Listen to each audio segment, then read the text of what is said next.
On Monday, members of UMass Lowell and other Hockey East teams made their way to the TD Garden in Boston for the unofficial start of the season with Hockey East Media Day.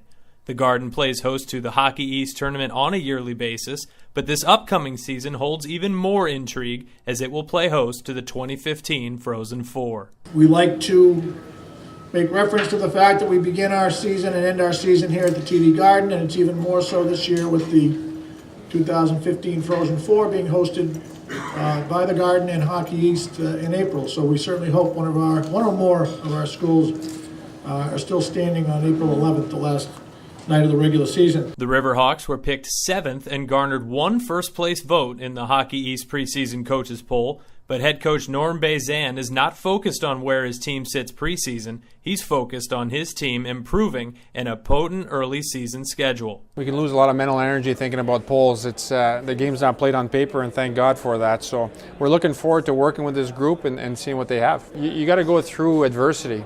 And we've got some great opponents coming in the early going.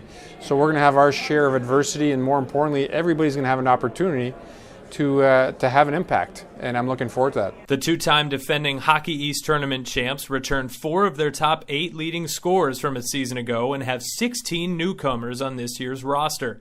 And Coach Bazan stresses that the best players will play regardless of experience. Our approach is going to be competition and practice and letting the best players emerge for that given weekend. And we've got several holes to fill, as everybody knows.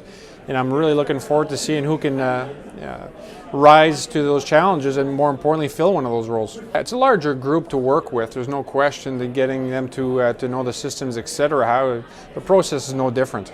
You know, it's about competing and trying to get better every single day. We'll be there at the end of the year. It's certainly a process, and we're going to let these kids evolve and learn and make some mistakes in order for them to get better in the second half. Defenseman Zach Kamras is one of 3 seniors on the Riverhawks squad and has been named team captain for this season.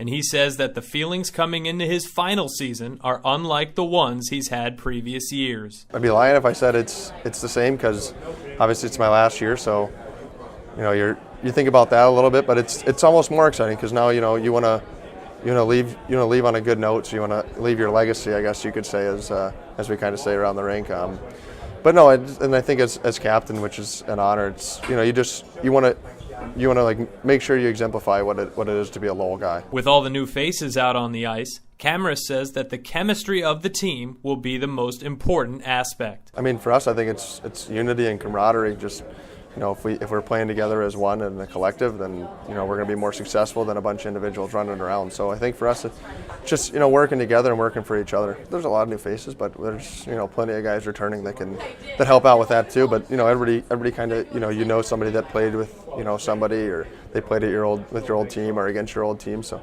you kind of hockey's a small world, but you kind of in a way sort of know everyone, and you always have that common bond. So for us, it's nice. We can get them up to speed quicker, and it's just they came in a little bit ahead of the curve too, I think. So I think we're all getting along well, meshing together, and building the chemistry that's necessary. The Riverhawks will play a home exhibition game on October 5th against St. Thomas University before beginning the Hockey East slate on October 10th at 7 against the regular season champions Boston College.